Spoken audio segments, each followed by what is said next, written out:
Today is November 18th, a week away from Turkey Day, and we are joined by Chris Rose to catch up on some Yankees action. 40-man sneaking up. No Verlander. Let's do it. Let's talk Yanks. Talking Yanks with old JOMBOY, JOMBOY and Jake. Recaps galore, weekly awards, stat lines, theme and hot takes. Get your Yankees news from these two fine dudes. It's time for Talking Yanks. Talking Yanks with old JOMBOY, JOMBOY and Jake. And Rose. Talking Yanks with old JOMBOy, JOMBOy and Jake. Chris Rose. And Rose.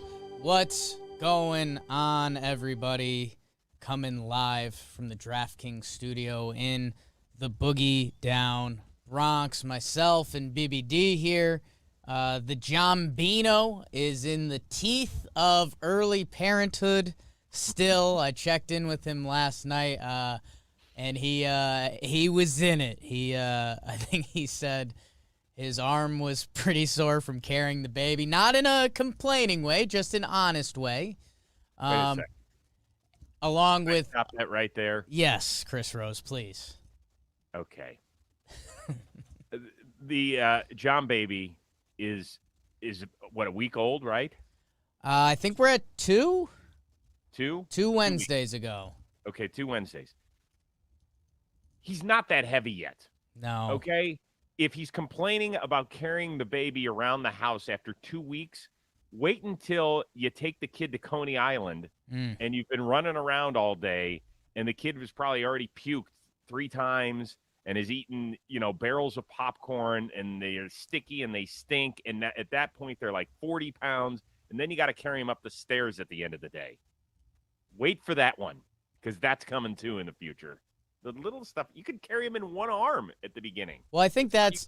Baby curls. I think that was the mistake he made. I think he's only had like one hold pose. I think he's been going football the whole time in one arm. So I think he just, hey, he's new to this early parenthood, but he was juggling some other stuff. I think their family was around. And so I guess I shouldn't be getting into too much details. Jimmy overall as well as Arcady and the baby. And we have Chris Rose to join us today with BBD as we circle up on our Yankees news as we teeter closer to the 40-man deadline. Kind of the biggest news in Yankee land was news for the Houston Astros, which, well, I guess you could chalk that up for the past couple years. We won't get sad. Let me this episode is brought to us by DraftKings. Football fans, we got another big week ahead of us. And by the way, if you bet $1 at the DraftKings Sportsbook, $1, you can win $100 in free bets if either team scores, which, by the way, every weekend this year and like the past 60 years, I think 60 to 80 years, a team has scored in a football game.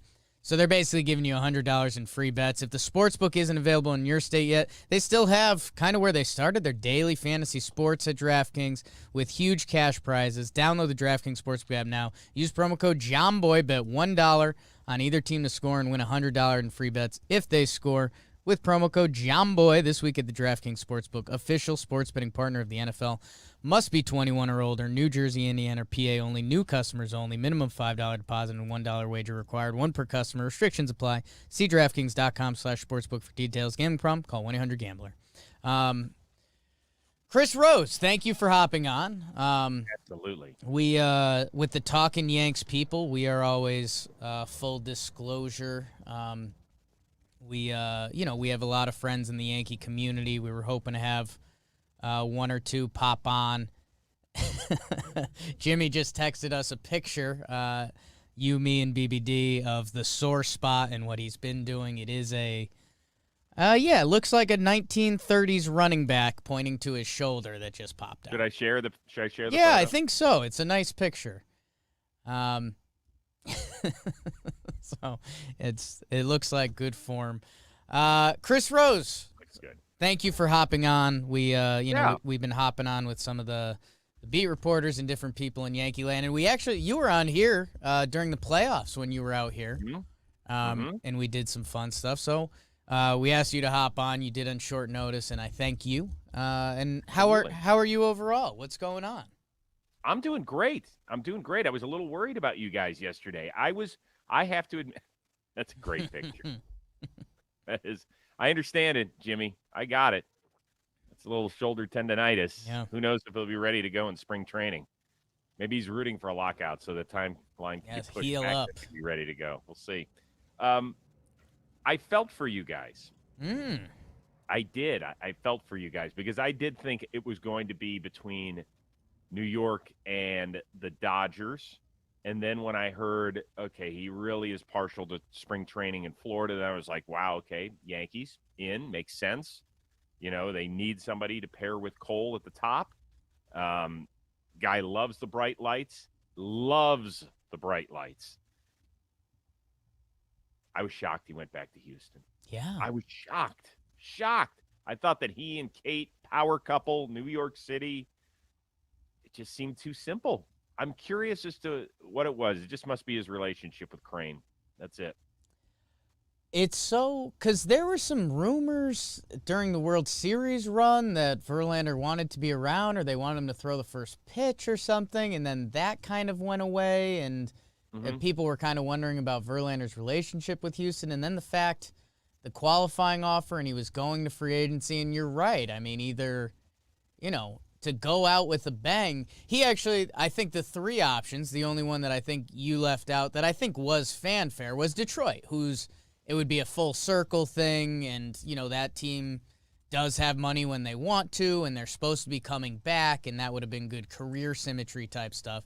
But it seemed like the Dodgers, who are still loaded, the Yankees, who can be loaded pending their offseason moves, or Detroit, that he goes back to Houston. And, hey, that contract that comes out, good for him. $25 million with a player option for another $25 million, something like that. I mean. Yeah, well, the minute that Syndergaard signed for 21, then you knew that Verlander was going to get more. And he got about 20% more. And he deserves it. Why not? I know he's going to be thrown at age 39. I'm not betting against him. He is one of the great competitors that I've seen up close in the last 30 years. I expect him to still be near the top of his game, if not totally at the top of it. I will say this. I thought that the Dodgers worked for several reasons. One, they're short on pitching, starting pitching, because of the free agency of Scherzer and Kershaw, and they're going to move on from Bauer in the near future, no matter how that plays out legally. Right. Baseball-wise, they will move on, in my opinion. And one other thing, I think Justin Verlander wants to work at Fox when it's all said and done. And so I think he wanted easy access to those guys to start a relationship with them. We know his brother works for Fox. It wouldn't surprise me if one day Justin Verlander is either on that desk or in a booth for Fox. And I thought that maybe being with the Dodgers, it would jumpstart his time there. I like that, and that's yeah. I mean, it was pretty easy to connect those dots too. I mean, he also has a very famous significant other that a big market everyone assumed would speak there, but Houston, the big bad wolf, they remain the big bad wolf. And by the way, Correa is a free agent, and we'll see what they do, what that team does at shortstop. But I guarantee you they find some sort of solution, and their rotation coming into next year now, they already have 7. They have Verlander, McCullers, Framber, Luis Garcia, Urquidy, Odorizzi, and I think Javier, they want him to start, but he's been so lights out of the pen that maybe that's the transition. But, I think a lot of people in the outside world see, Carlos Correa, free agent. We're a couple years away from the scandal. This team has moved on. They are still, they are kind of the one in the American League. 5 straight ALCSs, and now a healthy Justin Verlander. I think people mentally think that they're going away, but they are still at the forefront. So it's so funny. I'm seeing in the chat here, I'm so happy that Cashman didn't pay $25 million for Verlander. Well, what'd you think? You were going to get him for 10? Like, really? People, look at what happened already to the pitching market. Eduardo Rodriguez got $77 to $80 million for 5 years. He's been a really good pitcher. I know he's still in his late 20s. But you have one game to go next year. Are you giving the ball to Erod or to Justin Verlander? I'll take my chances with Justin Verlander, and I haven't seen him throw a ball in 2 years. Yeah. You know, like, don't get all caught up on the money. It's not your money. It's the Yankees' money. They need to spend some, and they need to flex their muscles. And I'm an outsider here. I don't root for the Yankees, and I don't root against the Yankees. I think the sport is significantly more interesting when they're better. That's what I root for. That's what I want to see happen. I think this was a whiff by the Yankees, but I also don't think that there was much that they could do. So now, if you're the Yankees, what is plan B? It's not going to be good enough to go take a shot at a Corey Kluber type again. That ain't going to work. If I'm a Yankee fan, I'd be pissed off at that. You know, you don't need to throw $250 million at a guy, but you might have to throw $100 million at a guy. I guess that's where I'll kind of crescendo or decrescendo this with Yankee fans need to be honest with themselves. We talked ourselves into Justin Verlander for the past week, whether on the show or on Twitter or with your friends. If Justin Verlander ended up in pinstripes, you were going to say Justin Verlander's in pinstripes. If we can get him, Garrett Cole, and Luis Severino into the playoffs, this is kind of what we've been waiting for. That being said, the Yankees pitching was good last year. It was their strength. Mm-hmm. They finished, I think, 4th in ERA, which is really good. Or, excuse me, 10th in starting pitching, 4th in bullpen. But I think those numbers got a little skewed towards the end of the year, that they were better than that. Well, hold on. Can I stop you there? Yeah. How'd they get skewed? They either happened or they didn't. I think I can double-check these numbers. I think the Yankees starting pitching heading into the last week of the season was like a top 5 ERA, and then I think a couple starts knocked it to 10th. The pitching was good last year. That'll be my overlying statement. You can always improve it, and like you're saying, with a Justin Verlander, you're going to always want to add that guy. that guy will never be the 5th or 6th guy in your rotation. No. I think it did distract Yankee fans. You know, we've talked a lot about, obviously, shortstop. I think even when you were here last time, we talked about shortstop a lot and what'll change there. There's been a lot of eyes on first base. The new development since we last talked was center field, which, Cashman, who's kind of open in his recent press conferences, dropped that, and it was kind of a eye-opening moment for me because the Yankees do love what Aaron Hicks is about when he's on the field. On base, good arm, covers the outfield, power, a good OPS type center fielder. That being said, he hasn't been on the field, and his contract isn't as daunting as I guess I thought it was. So I guess keeping it starting pitcher before we start pivoting to that, I guess, do you have a mental boundary in your head of what you're expecting the Yankees to do? I mean, are you expecting them a John Gray type? Is that enough for you to say the Yankees address their rotation, or a trade for Luis Castillo? Like, I guess I want to know where the boundary is, because I think you're right. If they re-signed Corey Kluber, Yankee fans would say, Mm-hmm. No, that's not the route that you want to go. It's just not. I can't rely on a guy who hasn't been healthy in years. And when he is healthy, where are we going to put him? Like in a must-win situation, do you feel great about Corey Kluber at this point of his career taking the ball? I would say no. I like your idea of a trade. And I know that everybody's focused on Matt Olson and whatever happens in Oakland. Why don't you double down? They've got more than just Olson available. Why don't you take one of those 3 pitchers that they've got? You could go, if you wanted to just go short term, you go Manaea or Bassett. If you want a little bit more, you're going to have to pony up more, Frankie Montas, who I think he finished 5th in the Cy Young voting yesterday or something. Had a sneaky, really good season. And to me, that's what you do. I'd call Oakland and I'd say, okay, let's make something work. If we're going to go 2 big names, let's do it. Yeah, Montes, you're right. I think Bassett and Manaea were kind of on the front of everyone's brains for a little bit there. And then Frankie Montes, man, he had that suspension in that year he was going so well. Kind of weird 2020 stat line. I'd have to check that out a little bit. Don't look at the COVID season. I won't. 2020's whatever. He finished 6th in the Cy Young. And, yeah, if you do the last 3 years, 59 starts to the tune of a 3.51 ERA, kind of an elite K per 9, right around 10. Throws gas. I guess, and Rosie, this is Matt Olson. That you want to have a conversation on Yankees Twitter. If you just tweeted out the words Matt Olson right now, I think you'd get 250 likes and 250 comments. Some of them would be eye emojis, and some of them would be, what do you know?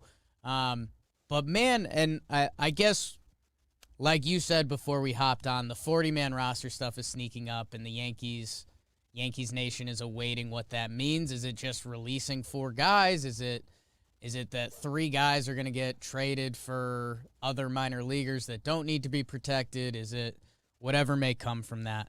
I like what you're saying with the Oakland trade, but aren't there a lot of other teams around baseball that are saying the same thing right now? In terms of wanting to get Olson and a pitcher? Yeah. Yes, but how many have desperate needs at first base and left-handed pop in their lineup the way that the Yankees do? Like, if you were to rank the teams 1 through 30 that are in need of that criteria, the Yankees are 1. Yeah. Right? That's true. I mean, how many teams are dying for a first baseman right now that feel like they might be a first baseman and a pitcher away from taking another step? There's not a lot. It's a very small party invite. And so that's why I would look at it if I'm the Yankees. As far as the 40-man goes, let's remember that it's not that every team is in this dire crunch. Every team has between 2 and 5 guys that they're trying to make a decision on. Like, okay, what are we gonna regret just letting him walk, having to, release, not getting anything for him? So when the Yankees are like, yeah, well, we could trade those guys for Matt Olson. No, you can't. Yeah. No, you can't. You might be able to trade one of them as like the bottom piece. Right. But that's not, folks, this is what I love. And I love fans because you guys are the lifeblood of what we do. And so I don't ever dismiss anything you say. I might roll my eyes at it sometimes. I might say, God, that's ridiculous. You're entitled to your opinion. But think about it logically. You can't trade your bottom 3 prospects at the end of a 40-man for Matt Olson and Frankie Montas. Okay? The A's brass would get fired tomorrow. It will not happen. Thank you. Thank you, Chris Rose. I want to start diving into that a little more because I have kind of a clickbaity question for you, but it's not. That's not really what we do here, and I just need to do another ad read. So, and I know it's something that you like, Chris. Dugout mugs. They're sneaking up on their Christmas giveaway. Chris, I don't know if you've gotten this one yet. Have you gotten the text BFCM read yet? Nope. So, BBD blew my mind with this one. So, if you text Dugout Mugs 85311 and you text them BFCM, you are entered to win autographed stuff from Mariano Rivera, Pudge Rodriguez, Juan Soto, a bunch of others. Yeah, it's pretty awesome. I was over here just being dumb per usual, saying BFCM just over and over. And BBD, I don't know if someone told you or if you interpreted it, but it's Black Friday, Cyber Monday. Ooh. I just noticed that they talk about Black Friday and Cyber Monday at the bottom, so I made some leaps there because it's the Christmas giveaway. So that's BBD with the Da Vinci Code. All winners are going to be announced live on their social media through Black Friday and Cyber Monday. So text BF as in Black Friday, CM as in Cyber Monday to 85311. Enter to win. Follow Dugout Mugs on all social media. And as always, we tell you guys they plan on selling out of everything. You've seen the wooden mugs. You've seen their new metal product now, the knob shot. If Chris Rose has it, he will make it pop. I mean, doesn't get any better than that. So text BFCM to 85311. And you're entered to win a bunch of cool stuff from Dugout Mugs. Mo, Mariano Rivera. Chris Rose, could I say this would be my clickbait if we were this kind of program, but we're not? Mm-hmm. You said teams looking for first base and starting pitching as a solution or go-to. Could you say the Boston Red Sox are one of those teams?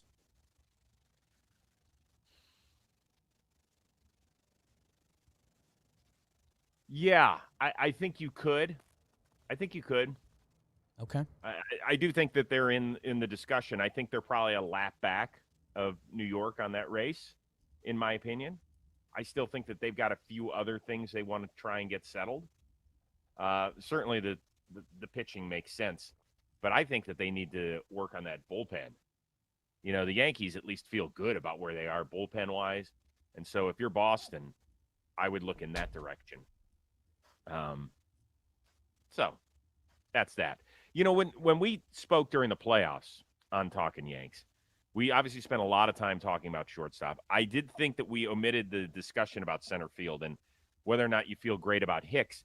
Obviously, the number one guy out there is Starling Marte. And people, the number one thing you're drawn to in the discussion is, oh, my God, he's 33.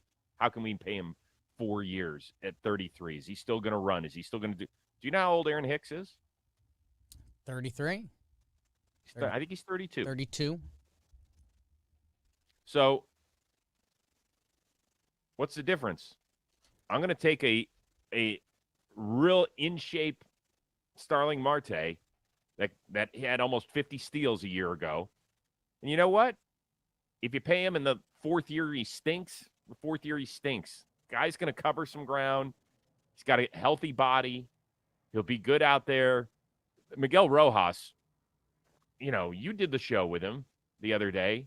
He loves him. He wants him back in Miami. He's trying to do whatever he can to get him back there. So I think that's something I'd look into because the lack of athleticism on the New York Yankees is glaring. It doesn't sound like much because of the way baseball is played these days. Let's just hammer it over the fence. It doesn't matter how fast you are when you run around the bases. But, man, I want a guy that can track it down and a guy that can get me 90 feet when we're struggling. Yeah, the Chris Rose rotation that I believe drops Monday. Bingo. That I am featured on alongside Miggy Rojas and Pete Moylan. You're right. Miggy Rojas says some of the nicest things you can say about a player to Starling Marte and just how his speed and what his skill set does. It's really unlocked the Yankees, I guess, revamp because there's obviously Yankees compared to a lot of other rosters in baseball. There's a ton of talent. It's, you know, compared to some of the other teams, it does come up short. I think if you compare them to the Dodgers, potentially a healthy Padres team next year, other teams around baseball, they're in the mix, but they're a step behind. But when they talked about kind of retooling and overhauling this offseason, I hadn't thought about center field because I thought they were kind of in bed with Hicks. I do think whether it's a Starling Marte or I don't know what other center field options are truly available. Ketel Marte is an awesome ball player. I don't know if my Snakes would ever move on from him. I think he has 2 years left, so you'd have to give up a real payday. But, right. And I don't want it to fully be a shot fired at Aaron Hicks, too. I think the injury stuff cannot be ignored. I think when he's right, he is a quality center fielder. People underestimate kind of the depth of the center field position in Major League Baseball right now. Absolutely, but we just talked about it. Starling Marte had 47 steals last year. I mean, his two jobs. And I know nobody steals bases. Like back in the day, that probably would have been 75 or 80 if he was allowed to run. You know? So yes, but Aaron Hicks isn't a guy that will steal you 30 bags at this point of his career. So it's just a different center field. It's not a bad center field. I'm with you. And by the way, he gets paid $10 or $9 million a year over the next 4. It's not bad at all. Yeah. Marte's probably going to command a little bit more on the open market is my guess. So there you go. Can I react to a little bit of the chat? Yeah, always. We love the chat. Okay. Two things that piqued my interest. One is Jeff said Chris Rose should never wear hats. Well, if you saw my hair today, Jeff, you would say Chris Rose should always wear hats. So it looks like crap today. So, number two, somebody said, do you think that we can get Bieber and Jose Ramirez for a top-level prospect and for a top-level prospect in Hicks? Walter, I won't call you out by name, but I will speak on behalf of the newfound Cleveland Guardians. Right. Isn't that official tomorrow? No. Tomorrow, 9 a.m.? Yes, it is. Guardians. Yes, it is. Go Guardians. Oh, Go Chris, Guardians. wouldn't that be beautiful, though? 9 a.m. hits. They're officially the Guardians. 10 a.m., Jose Ramirez is traded to the Yankees. Yeah. Absolutely. And Bieber. Let's just throw in Bieber. On And top. Bieber. For Hicks and a prospect. Guys, I'm in because it totally makes perfect sense. Walter, it's they always say it's 5 o'clock somewhere. Yeah. In your world, it's 5 o'clock 23 of the 24 hours, apparently. It's BBD's Rosie, world. I'll give you Andujar and Clint Frazier. Yeah. Make it an offer you can't refuse. Now you guys are just tempting me too much during the holiday season. Returns to Cleveland. The shortstop, Chris Rose, last time we talked, that the Seager $300 million number, I think, had just been thrown out. Yes, it had. Things have gone, I don't want to say a little quiet on that front, but I think Correa's become the full-blown horse. And I guess the other thing that I kind of want to get your take on with this free agency, the pitchers are moving. The hitters, it's all silent on the Western Front. Do you think we're going to get any hitter movement before that December 1st kind of faux deadline? I don't think so. There's been tweets out there that a couple of the shortstops, whether it's Seager and or Correa and maybe even Baez, will find homes before then. I'm not optimistic that will happen. I know that I follow you on social media, young man. Wow. And I saw how you are trying to convince yourself about Trevor's story. I sure am. You are doing everything Sure you am. can because you're like, well, we could probably get him for maybe 60% of what it'll cost for Correa, if not less. I can talk myself into this. I can do it. He's athletic. He's great defensively. He's a couple years older than Carlos Correa, but still, I don't know. But at the same time, your owner came out and basically said, hey, listen, everybody, I think it's healthy to just move on from the Astros thing. Do you think he was doing that to gauge the temperature of Yankee fan reaction? I have no idea what that was. The Steinbrenners normally stay out of it in case of true emergency situations, like when the Yankees were close to 500 this year. He pokes his head out and says, we expect more from this team. We're going to get better. I don't know, BBD. Did you get any tea leaves there? Whether they're actually interested in or not and are actually engaging in negotiations or not, why would you say, oh, well, we're willing to give him a $400 million contract right now? That's just bad negotiating. So, of course, they talk about not wanting to spend big money and all that, but also mentioning that you can't factor in cheating scandal from 5 years ago as part of your equation there. So, yeah, I just didn't care about it at all. Okay. Do you guys think, I don't want you to speak on behalf of all Yankee fans, but what percentage still carry ill will toward Carlos Correa? Genuine ill will. That's a tricky thing. Like being actively front of your mind angry about it. Like 20%? Yeah, I'd That say in high? that Is that category. low? On Twitter, I'd bump it up to a good 40-50, but that's a micro sample. As far as just people, total fan base, 20 feels fair. Did you have a guesstimate in your head? I think that if he was not a free agent, it would be over 50. I think that because there's a possibility he might call the boogie down home for the next 7 years, I would say it's probably between 20 and 30%. And that's what we just did with Verlander. It's kind of funny, Jom, when this originally happened, I was at home. I fired off a meme tweet, that's what the kids like. And I said, it's the guy sleeping in bed thinking pensively, and it's saying if Justin Verlander's a Yankee, I think he's going to be great next year. If he's not, I think he's going to be terrible.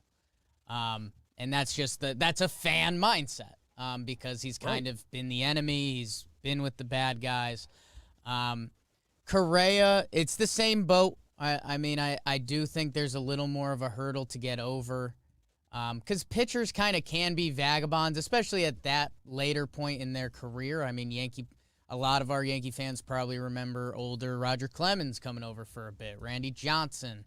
I think that's more traditional. When you're signing Carlos Correa to 7, 8, 9-year deal, you've now penciled him into like part of the franchise's history. So it gets really tricky, and I guess my thing is free agency is all about timing. I obviously don't have to tell this to you, Chris Rose, or even a lot of the listeners. But guys in baseball, Kyle Schwarber hits free agency a year ago, and he's a, kind of a corner outfielder / DH that has power, but he's coming off kind of a meh year that he signs a 1-year, $10 million deal, something like that, to go to the Nationals. He rakes. He gets traded to the Sox. He rakes over there. He played a little first base. It wasn't pretty, but he hits free agency this year as, kind of an elite lefty power hitter in the game, with the DH going to probably 15 other teams. Like his timing is so much better for this free agency than the last one. Trevor Story and the whole thing that I talked myself into. I know you could say this with a lot of players, but I think he was banged up for part of this year, had a slow start. If Trevor Story had any of his other previous 4 seasons this year, I think we'd be talking about money in a very similar range to Seager and Correa, but because of maybe 2 banged up months, we're talking about him at almost half the price. So that's where value-wise, I like Story. I guess I'm not scared of the Coors effect, and part of that is from DJ. But I think Story profiles out kind of similarly. He has right field power that can play for a right-handed hitter at Yankee Stadium. He's incredibly athletic that if these Yankees young shortstop prospects that are now getting a lot of love, if they're the real deal, Trevor Story's a guy that if he signs a 5-year deal, I could see those final 3 years being, shortstops, we picture them going to third base, but I could see Trevor Story playing left field at Yankee Stadium. I know there was some trade deadline rumors this year about him playing center field for the Yankees. Again, a lot of that was rumor mill. But if I can get, when you put it back all in the bowl, if I could get Trevor Story for half the price of Carlos Correa, I don't know if the production's going to be that much different. I think if everything's even, you take Correa because of the defense. But if I can get Story... Story's a really good defender, too. He is. There's one other thing you're not factoring in that I think you have to, right? You kind of glossed over the Coors Field effect. And whether this is right or wrong, I do think that some baseball executives are going to look and use Nolan Arenado as the test case, okay? Nolan Arenado, who spent his entire career in Coors Field, gets traded to St. Louis, and last year his OPS was 807. Still well above league average. But his last 4 full seasons in Colorado, I'm taking out the 2020 season for everybody. 60 games doesn't do it for me. 932, 959, 935, 962 OPS. And he falls 150 points in his first season in St. Louis. Now, I'm not saying that's going to happen, but there are some people who will say, well, it happened to that guy, 50 feet to his right. Could it happen to Trevor Story as well? Sure. It's a normal thought process. There's not a huge argument against it, except Arenado's OPS plus did land around like 120, which I think OPSs were kind of down across the league early this year, probably tied to the sticky stuff. He did join. It's a new division. Paul Goldschmidt, Paul Goldschmidt and Nolan Arenado are both like elite all-time players. Right. Goldschmidt's first full year in St. Louis, his numbers were down, and then he kind of came back up. I don't know if that's seeing pitchers in the same division more. The Arenado case study still continues, and we will see. You say 90 feet or 60 feet to his right. 60 feet to his left used to be DJ LeMahieu, where you could spin some of those numbers the other way. Now there's some juice balls, and then last year DJ wasn't great, but I think he was very clearly hurt. I think Trevor Story is a very good baseball player, and I think that's kind of the final end all answer on it. It's just nobody is sure where it lands because Coors Field's bizarre, dude. What is? I know it is. Listen, I hope Trevor Story gets as much dough as possible. He's a good dude. He plays hard. He's a good player. His short time in the postseason, he's had some good numbers. So I'd like to see him get a shot, whether that's New York or somewhere else, to be in a competitive race. I mean, I think where I mentally landed the other day, and I think I said this on Talkin' Baseball, was if I'm smart enough to think that there's a chance that Trevor Story can still be good, I'd like to think there's a couple front offices that have some numbers that think that he can still be really good. Rosie, I have to tell the people about Magic Spoon real quick, and then maybe we'll do some fat. Oh, can you have them send some stuff? My wife was like, "Wait, what is this stuff?" I was like, "It's Magic Spoon," and I kept it in my office, and I piled through the 4 boxes in about 7 days. So I'm just going to tell you that if Magic Spoon's listening and they want to send me more Magic Spoon, it's just me in my office these days. Well, Chris Rose is the case study there. I sometimes think people think we're blowing smoke. Me, John, BBD, yourself, Trevor Plouffe, all of us that have consumed Magic Spoon, we truly enjoy it, and it is healthier. It's 140 calories a serving. It's keto-friendly, gluten-free. You make your own box of 4 boxes: cocoa, fruity, frosted, peanut butter, blueberry, cinnamon, cookies and cream, maple waffle. Cookies and cream? Yeah. Yes, sir. That's no joke. It's no joke. Code word Yanks. Hold on, I gotta write this Yeah. down. I'll never MagicSpoon.com/Yanks. Promo code Yanks. $5 off your order. It's no joke. If you're someone that consumes cereal and you're kind of if that's not a good thing for you, Magic Spoon could be. Or if you're someone like me, I actually kind of dodge cereals because I used to just eat all of it. And it used to be this unhealthy, sugary stuff. Magic Spoon is the solution there. Go check them out. Code Yanks, MagicSpoon.com. Rosie, BBD posted a poll in the chat. Do you hold ill will towards Carlos Correa? It's currently 37% yes, 35% no, 28% meh. Which I think It was about 50-50 when I had it as just yes or no, and people were saying if there was a meh option, I'd say meh, which I would classify that as, well, if he comes here, I won't care anymore. Which I think is the thing. what we're looking for. You have to hang on to that poll post signage because it's going to tip heavily one way or another. So just, as we like to say in this business, mark the tape, even though there's no tape. So mark the digital footprint or whatever we're calling it. So yeah, that'll change. And I get it. I understand some people will harbor ill will forever. Will always see the Astros as the cheating scandal until Correa, Bregman, Altuve, Gurriel are all gone. and possibly McCullers if you want to look at it from a pitching standpoint too. So that's fine. I don't have time for it myself. I've moved on as a baseball fan. I will. That's that. Okay.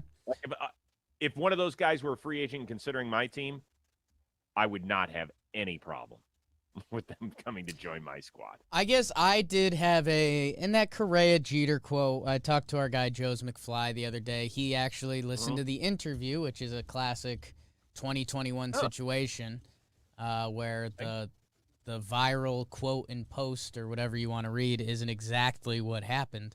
Joe's McFly, who will defend the Yankees till the day he dies, little rhyming there.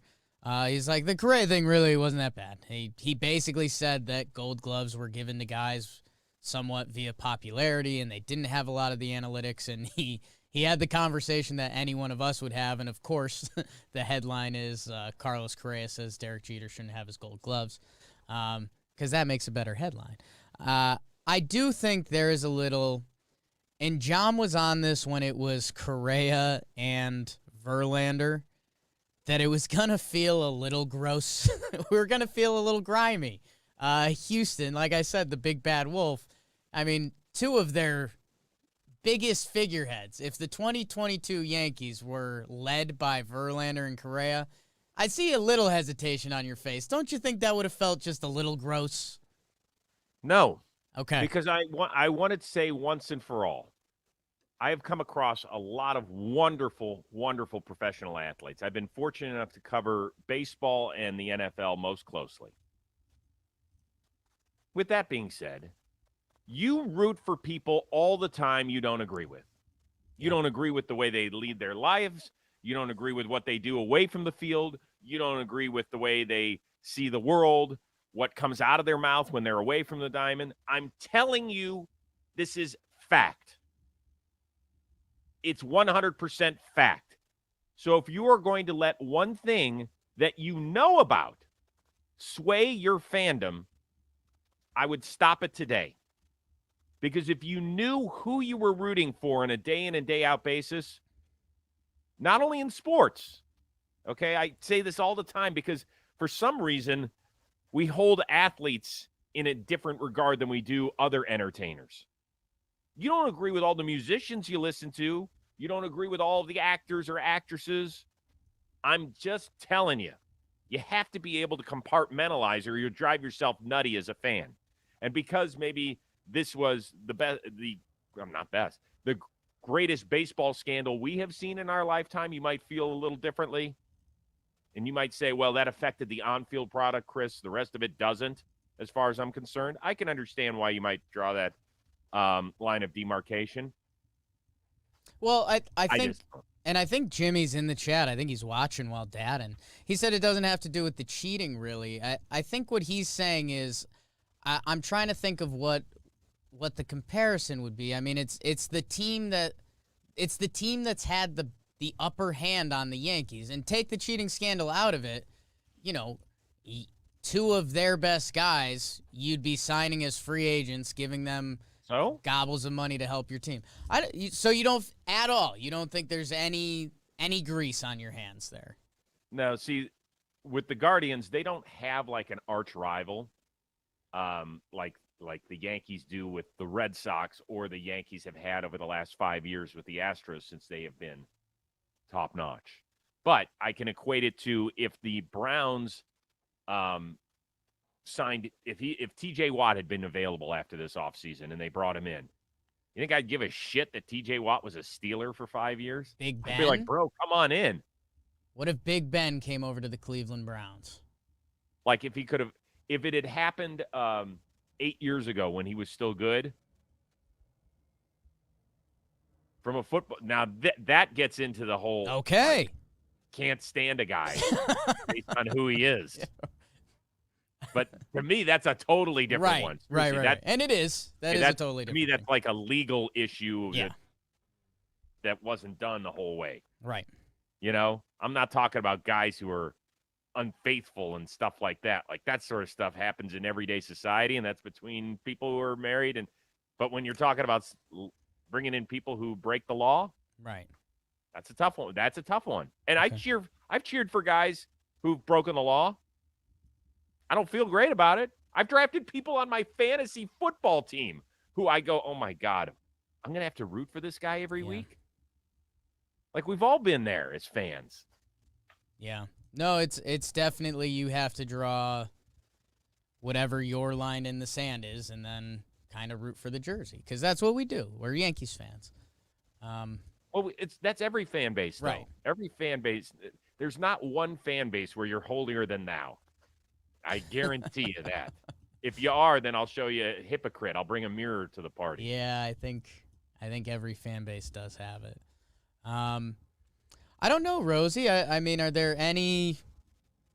Do you have anything you'd like to ask us as the pulse of Yankees Nation? Is there anything that you think, we talked about a little bit since we last talked, or now that the starting pitching free agency market is full blown happening, that it seems like you said it at the start. If the Yankees aren't the team that attacks the Oakland fire sale, that kind of feels like not the final miss, but the big miss. It could be a miss. I wouldn't call it the big miss. Okay. Because there's just other ways to build this. You can do it through free agency. How many outside of Garrett Cole in the last 10 years, how many big name free agents have they brought in? I mean, Stanton was a trade. Who else? Big name. And Roldis Chapman they brought back. Right. I guess Zach Britton would be one. He was also, they But he was traded on a- for him, then brought him back. Ottavino. Ottavino, they did. Like DJ, That's when they signed him, it wasn't DJ. a big signing. And then the The next time second it DJ was. signing technically they- is a big. Yeah, but that's re-upping. The first one was a miss by the rest of the baseball world. Didn't they originally give him a 2-year, $24 million deal? Yeah. 24. Same as Jed Okay. Lowry. Yeah. So that's not. I'm talking about big time where we're talking about 5, 6, 7-year contracts for guys. I mean, don't we? I know Stanton's not, but we kind of have to include him in that bucket. They gave him. I'd give Yankee people who like to, shit on the Yankees. I'd give them that one because the Yankees I would got too. that trade because they were willing to pay the rest. what of that they money. gave in Yes. player capital for Giancarlo Stanton. That was a free agent signing. Yes, So, I would agree with that. I guess that. So it's basically Tanaka. those two. Yeah, Tanaka falls in that group. What was that? 2013 or That was 14? 8 something like years that. ago now. it's a while So, back. Yeah. Ellsbury. All right. So we're talking about 3. Yeah, Ellsbury, good one. But I mean, Ellsbury Tanaka, we're going back to 2014, 2013. That's like a completely different team from the Yeah, that's- 2017 team. Like those those shouldn't be included. In recent history, the big contracts they brought on are Cole and Stanton, which are two of the biggest ones you could. Mm-hmm. And I think they'd undo one of them if we're being completely honest. He's been pretty good. He's been good, but I Nothing think against the him. way the team has evolved, like now Luke Voit doesn't have a home and doesn't have value.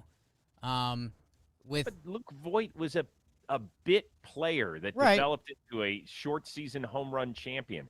There wasn't one guy when you made the trade where you were like, shit, we got Luke Voit. Yes. There's not one person on No. earth who said it that day. our Not reaction was very different. I think I said something along the lines of like, what do the nerds know? Because I have no idea. I think we were kinda excited that Jason Shreve was away. Yeah. No shots fired at Chase and Shreve. Good guy. Listen, Gallegos was my- turned out good. You asked me, do I have a question? Big picture here. The only thing that should matter is how do the Yankees get better? Is it you got to try both avenues here, free agency and the trade. Like in 2009, it worked out perfectly because you spent $400 million in the offseason on Sabathia, Burnett, and Teixeira, and it worked out. It worked out great. I don't remember if there were any other fairly significant trades, but you can mix it up. Like, you can't look at a free agent shopping list and say, okay, well, we want to get Justin Verlander and Starling Marte, and then we want to trade for Matt Olson. Like, all that shit is not going to line up. It's just not. So if you make 2 or 3 fairly significant moves on a team that was pretty good, you're fine. You're going to be fine, and you go to battle with what you got. We'll see you in 2022.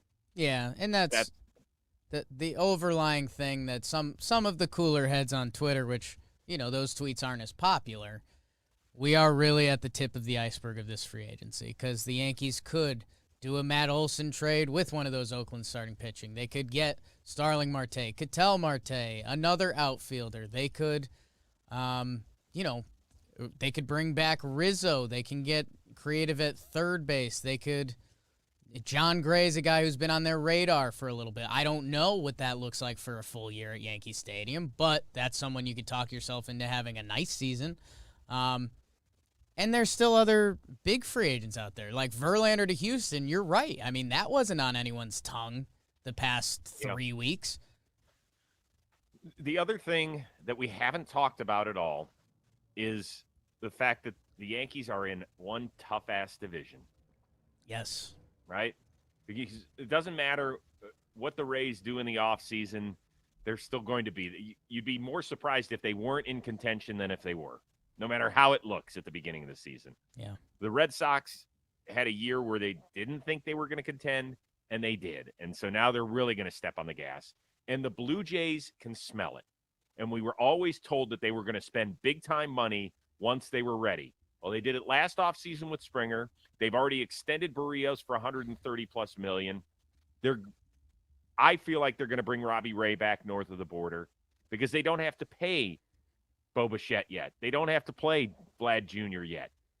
And they still have some mobility with guys that if they're a piece short, that they have more guys that are interesting to me than the Yankees do in a trade. Sorry. No, just being honest. Trade piece-wise, you're absolutely right. Teoscar Hernandez just won his second Silver Slugger, and that guy, I don't want to say he's a bonus piece, but how many Blue Jays do you mention before you get to Teoscar Hernandez that if they get the right offer for one of those Marlins young SPs, or if they get, could they make a play for Luis Castillo if he's the other pitcher, or Oakland A's? Like, I think that's where we just entered. Yankees fandom, Yankees offseason is a little bit of a roller coaster. We talked ourselves into Justin Verlander, and he's gone.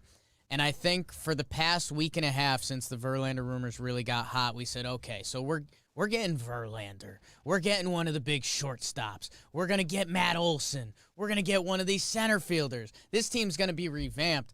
I think now that the Verlander thing didn't happen, which again, like, who knows how that plays out? Like you said, I wouldn't bet against Verlander. There's also a pretty good history of TJ guys struggling their first year back, so we'll see what happens. I just think the full revamp that Yankee fans just talked themselves into just took a little hesitation step, and now it's just a little more nervous than it was. And again, there's still so much to play out. So one last point I want to make. We know all about the Oakland situation because it's become very public, and it obviously started with them letting Bob Melvin go for getting nothing in return. So we figured that is a fire sale that is happening.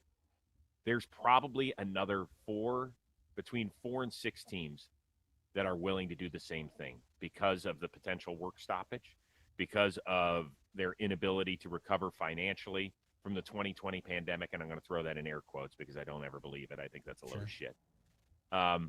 There are a handful of teams that don't want to win this year. And I know that Scott Boras, you bring up his name and you're like, oh, God, I can't hear it. But I do think there's some truth in when you peel back all the bullshit layers of onion that he's talking about. There's some truth that there are a handful of teams that do not want to win and that they are going to cut money at all costs as long as there's not that $100 million floor that we keep hearing about. And if that's true, then the Yankees and some of these other teams can do very smart shopping. Very smart. So those are the ones that you have to, if you believe in Brian Cashman and his people behind the scenes, those are the ones that we're not talking about because we don't know what they are, Right. where you could get really good major league talent right now. Well, I think the overlying thing is yes. and Brian Cashman, a lot of the time there's not smoke, there's fire. I think the only time in recent years where there was a name constantly rumored with the Yankees, it was Sonny Gray, and that trade ended up happening, and then whatever else happened kind of didn't matter. But, we know Cashman works the lines, and things will come out of left field. We'll see what it is. And I don't know. It's still early. Man, it's going to be an interesting – I don't know. I hope the next 2 weeks are very exciting before we have to put the pause button on all of this. That's not exciting at all. But hopefully the next 2 weeks are, right? I hope so. And, I don't even want to talk Yeah, about I know. We could go for another hour on that, which I don't want to do that. we're already there, and I told you I was looking for a half hour, but God, when we start rolling, we start rolling. I know. Well, wait till you see my hourly bill. Yeah. Do I send that to Sam or to who BBD. else gets that? BBD? Just it comes right out of his paycheck every time we have a guest.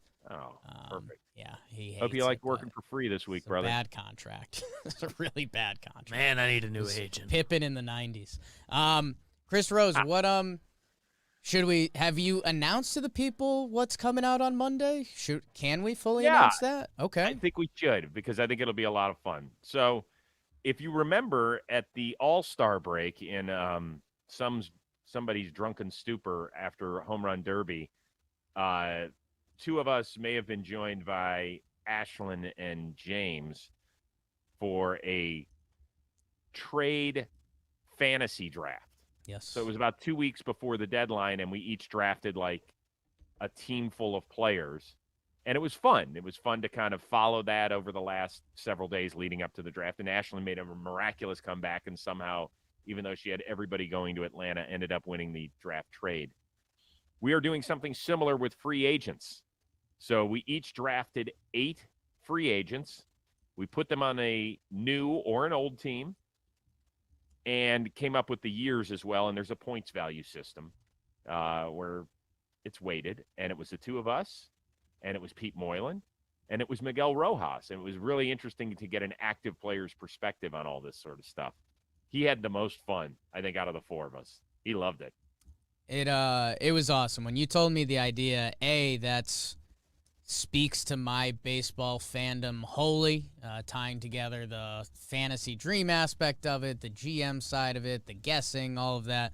The fact that Miggy Rojas got involved, a lot of players would just shy away with that, but he had the most fun with it. He had his fantasy football cheat sheet where he had some guesses and estimates down. So that comes out Monday on the Chris Rose rotation.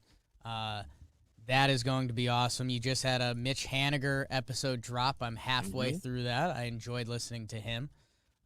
He was really good. He was very open about a lot of stuff, and I always appreciate that. So. Every baseball player has their own unique journey through it all because it's so hard to do. And then for talking Yanks, I think we mentioned it. I know we've been scared about it. Me, Jimmy, and BBD, we pre-recorded an episode for Monday that is a deep dive into all of the first base options between in-house, free agency, trades, names you are thinking of, names you probably didn't think of, to kind of cover the full scope of what that is. I think it came out really good. We circled around some good conversations. The only fear that will have for the next 72 hours or so is that if one of those situations takes place, it feels like that one is on the verge of potentially resolving itself. the episode would be spoiled a little bit, but so BBD, just get ready to cut that thing up on Sunday night when Matt Olson gets traded to Atlanta because Freddie Freeman has just signed with the Red Sox. So don't worry. Oh, Chris Well, Rose. if he goes somewhere else, I think our episode's still that's clean. actually still fine. Because I think we only really get screwed if someone, and that's actually the win-win of it all. If someone does join the Yankees, the episode kind of doesn't matter but at least they got a first baseman in theory that we like. It gives it, yeah. If any first baseman joins the Yankees between now and then, that episode still, if it's somebody that we discussed in there, which it should be, you can see where we stood on it ahead of time. It hopefully it will still stand. All right, guys. And also, quick reminder, Baseball Today airs every Monday, Wednesday, Friday during the off season. We are going live as well on YouTube. So that is a new home for us as far as the live aspect goes. So make sure you keep following. I'll be on there with Plouffe tomorrow morning. The two hottest men in baseball, Chris Rose and Trevor Yeah. Plouffe. Oh, yeah, absolutely. I feel that way. 100%. Man. I feel that way. Rosie, we have to let you go. Thank you so much. We have to go as well, but thank you so much for hopping on. The Yankees fan base always loves when you join us. Chris Rose Rotation, Baseball Today, everything else. Enjoy your Thanksgiving. I'll hopefully talk to you a little bit between now and then. But yeah, and travel safely, both of you guys. It's Jake, I'll be following you, and your whereabouts unknown. My excursions, Bermuda Triangle. Man. All right. Well, thank you, Chris Rose. Thank you, everyone. Have a good weekend. Hopefully, first baseman deep dive on Monday or an announcement of sorts. Or it'll be exciting. So, go Yanks, I'd say. Tell them, Grandma. Go Yankees.